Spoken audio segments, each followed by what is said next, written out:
মানে আজি যিখন চাৰ্জশ্বিট দিছে মই সেইখনক জুবিনদাৰ মৃত্যুৰ চাৰ্জশ্বিট বুলিয়ে গণ্য কৰা নাই।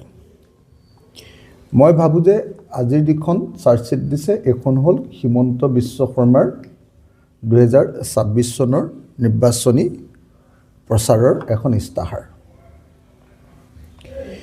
আজিলৈকে পৃথিৱীত মই যিমান চাৰ্জশ্বিট দেখিলোঁ এইখনেই প্ৰথম চাৰ্জশ্বিট যিখন চাৰ্জশ্বিটত আইঅ' বা তদন্তকাৰী বিষয়া বা CIO বা মুখ্য তদন্তকাৰী বিষয়া ঘটনা সংঘটিত হোৱা স্থানলৈ নোযোৱাকৈ দিয়া প্ৰথমখন পৃথিৱীৰ চাৰ্জশ্বিট। ইয়াত 7,000 পৃষ্ঠাৰ যে আপোনাৰ কাগজ দিছে বুলি কৈছে, 7,000 পৃষ্ঠা আৰু কিমান পৃষ্ঠা কিমান ডকুমেণ্ট দিছে বুলি ক'লে, 3,000 নে কিমান নে 3500 নে কিমান ডকুমেণ্ট দিলে বুলি ক'লে, 3500 ডকুমেণ্ট বুলি ক'লে। এইচব একো ডকুমেণ্ট একো নহয়। মই একদম ক্লিয়াৰলি আপোনালোকক কৈছোঁ যে যি তদন্ত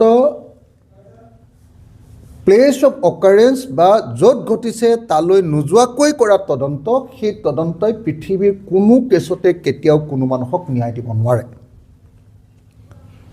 জুবিনদাৰ মৃত্যু ঘটিছে ছিংগাপুৰত, তদন্ত কৰিছে দিছপুৰত।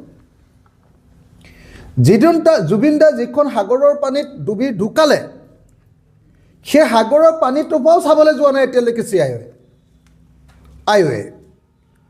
তাৰপিছত যদি হিমন্ত বিশ্ব শৰ্মাই কয় যে মই এখন বৰ সাংঘাতিক চাৰ্জশ্বিট দিছোঁ, তেতিয়াহ'লে মই ক'ম যে তেনেকুৱা চাৰ্জশ্বিট মই 1 ছেকেণ্ডত ডাষ্টবিনলৈ দলিয়াই পেলাম। মই বাৰম্বাৰ কৈ আছিলোঁ যে ঠিক আছে, ফাৰ্ষ্ট পেজৰ চাৰ্জশ্বিট এখন দি দিয়া।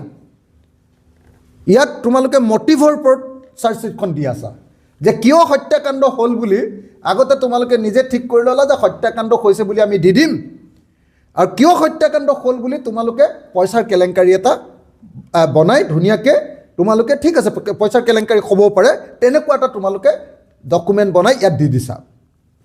মোৰ সেইটোলৈকেও আপত্তি নাই যে কি কাৰণে হত্যাকাণ্ড হ'ল তাৰ মটিভটোৰ ওপৰত এখন চাৰ্জশ্বিট দিয়ক, কিন্তু হত্যাকাণ্ডটো কেনেকৈ সংঘটিত হ'ল, কোনে মাৰিলে, তাৰ কি পৰিস্থিতি, তাৰ ওপৰত যদি ষ্টেটমেণ্ট নাথাকে, তাৰ ওপৰত যদি এভিডেন্স তথ্য নাথাকে, আৰু তাৰ ওপৰত যদি ডকুমেণ্ট নাথাকে দলিল, তেতিয়াহ'লে সেই তদন্ত এটা শূন্য তদন্ত, শূন্যত গদা ঘূৰোৱা এটা তদন্তৰ বাহিৰে আন একো নহয়।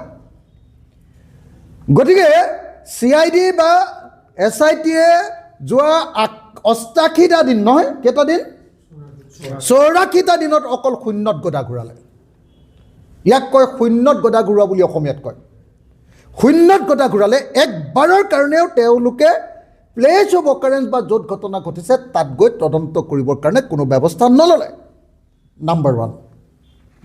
নাম্বাৰ 2, মই বাৰম্বাৰ কৈ আছোঁ যে ভাৰতবৰ্ষৰ BNSS 2023-এ 112 নম্বৰ যিটো ধাৰা তাত স্পষ্টকৈ কৈ দিছে যে বিদেশত ঘটনা ঘটিলে আমি নিশ্চিতভাৱে কোৰ্টৰ জৰিয়তে লেটাৰ্ছ ৰেগুলেটৰী পঠিয়াইহে কেৱল তদন্ত কৰিব পাৰিম আৰু তথ্য আনিব লাগিব।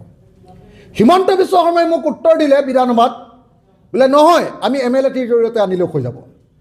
কিন্তু চেন্নাই কোৰ্টে স্পষ্টকৈ কৈ থৈছে যে MLATৰ জৰিয়তে আনিলে নহ'ব, MLAT থাকিলে বস্তু আনিব পাৰিব, কিন্তু সেইটো আনিব লাগিব কোৰ্টৰ জৰিয়তে। এতিয়ালৈকে ছিংগাপুৰৰ পৰা তেওঁ কৈছে যে নাই আমি ছিংগাপুৰৰ পৰা গভৰ্ণমেণ্টৰ পৰা অনা তথ্যৰ জৰিয়তে আমি এইটো প্ৰমাণ কৰি দিম। আৰে ছিংগাপুৰ গভৰ্ণমেণ্টে কৈছে যে জুবিন গাৰ্গৰ মৃত্যুটো হত্যাকাণ্ড নহয়। ছিংগাপুৰ গভৰ্ণমেণ্টে কৈছে যে জুবিন গাৰ্গৰ মৃত্যুত কোনো ধৰণৰ ফাউল প্লে নাই, কোনো ধৰণৰ বেমেজালি, কোনো ধৰণৰ কেলেংকাৰী নাই, সেইটো এটা স্বাভাৱিক মৃত্যু।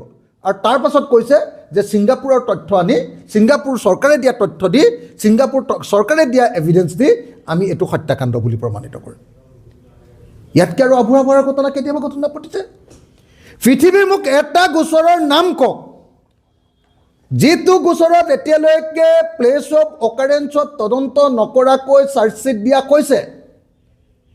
এইটোৱে অসমৰ জুবিন গাৰ্গৰ কেছটোৱে একমাত্ৰ পৃথিৱীৰ ঘটনা য'ত চাৰ্জশ্বিট দিয়া হৈছে অথচ IO আৰু CIO এতিয়ালৈকে ঘটনাস্থলীলৈ যোৱা নাই।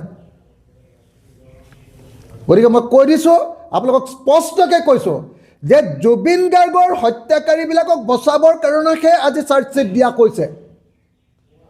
জুবিন গাৰ্গৰ হত্যাকাৰীক ফাঁচি দিবৰ কাৰণে বা জুবিন গাৰ্গৰ হত্যাকাৰীক যাৱজ্জীৱন কাৰাদণ্ড দিবৰ কাৰণে আজি চাৰ্জশ্বিট দিয়া কোৱা নাই। সেইকাৰণে মই বাৰম্বাৰ কৈছোঁ যে এই চাৰ্জশ্বিট জুবিন গাৰ্গৰ হত্যাকাৰীক ধৰিবৰ কাৰণে চাৰ্জশ্বিট নহয়, এই চাৰ্জশ্বিট হ'ল হিমন্ত বিশ্ব শৰ্মাই 2026 চনৰ নিৰ্বাচনত যাতে গাঁৱৰ পৰা খেদা নাখায়, বিজেপিয়ে যাতে গাঁওবিলাকৰ পৰা খেদা নাখায়। জুবিন গাৰ্গ আমাৰ আটাইতকৈ জনপ্ৰিয় শিল্পীজনক তেওঁলোকৰ দিনত হত্যা কৰালে, মাৰালে, বিজেপি চৰকাৰৰ দিনত মাৰালে। আৰু মৰোৱাৰ পাছত এতিয়া তেওঁলোকে তদন্ত নকৰে। সেই কথাটোৰ কাৰণে যাতে 26 চনৰ নিৰ্বাচনত হিমন্ত বিশ্ব গ'লে যাতে গাঁওবিলাকৰ পৰা খেদি নিদিয়ে, তাৰ কাৰণে মিছাকৈ এখন চাৰ্জশ্বিট তৈয়াৰ কৰিছে, ভুৱা 2 নম্বৰী চাৰ্জশ্বিট। মই সেইকাৰণে বাৰম্বাৰ কৈছিলোঁ যে এখন চাৰ্জশ্বিট নাম্বাৰ পাৰ্ট 1 হ'লে মানে হৈ যাব, তেতিয়াহ'লে পাৰ্ট 2 পাৰ্ট 3 বেলেগ বেলেগ একদম অৰিজিনেল বস্তুবিলাক দি দিব পাৰিব। কিন্তু মুখ্যমন্ত্ৰীয়ে কালি ঘোষণা কৰি দিলে নহয় যে এতিয়া আৰু আমাৰ আজিৰ পৰা 12 তাৰিখৰ পৰা কাম শেষ, চাৰ্জশ্বিট আমি দি দিলোঁ, আমাৰ আৰু একো কৰিবলগীয়া নাই, অসম চৰকাৰ অসম পুলিচৰ একো কাম কৰিবলগীয়া নাই, এতিয়া কোৰ্টে কেৱল শাস্তি দিলে হ'ল। আৰে তুমি এখন ফটোৱা কাগজ এখন দি দিবা আৰু তাৰ ওপৰত কোৰ্টে কেনেকৈ শাস্তি দিব? তুমি 2 নম্বৰী এটা ডকুমেণ্ট দি দিবা, তাৰপিছত কোৰ্টে কেনেকৈ শাস্তি দিব? তাৰপিছত কোৰ্টক ন্যায় দিব বুলি কোৱাটো আৰু ৱালত মাথা মাৰি দিয়াটো একেটাই কাহিনী। মোক ন্যায় লাগে বুলি মই যদি ৱালত মাথা মাৰি দিওঁ, অথচ ন্যায়ৰ কাৰণে মই কোনো কাম কৰা নাই, কিবা কাম আছে নেকি কওক? গতিকে হিমন্ত বিশ্ব শৰ্মা হ'ল তেনেকুৱা ধৰণৰ এজন মুখ্যমন্ত্ৰী যিজনে জুবিন গাৰ্গৰ মৃত্যুটোক লৈ গোটেই জীৱনত খেলা কৰিছে, ৰাজনীতি কৰিছে। আজিৰ সেইকাৰণে যিখন চাৰ্জশ্বিট দিছে, এই চাৰ্জশ্বিটখনৰ ওপৰত অসমৰ মানুহে কোনেও বিশ্বাস কৰিব নালাগে। এইখন হ'ল হিমন্ত বিশ্ব শৰ্মাৰ 2026 নিৰ্বাচনৰ এখন ইস্তাহাৰ। এইখনত 26ত যাতে খেদা নাখায় গাঁৱৰ পৰা, যেনেকৈ কা আন্দোলনৰ সময়ত খেদা খাব খুজিছিলে, ঠিক তেনেকৈ এই জুবিন গাৰ্গৰ মৃত্যুৰ কাৰণে যাতে খেদা নাখায় তাৰ কাৰণে বনোৱা এখন কি ক'ব মিথ বা কল্পকাহিনী বা সাধু কথাৰ এখন কাহিনী হ'ল আজি দিয়াৰ চাৰ্জশ্বিটখন।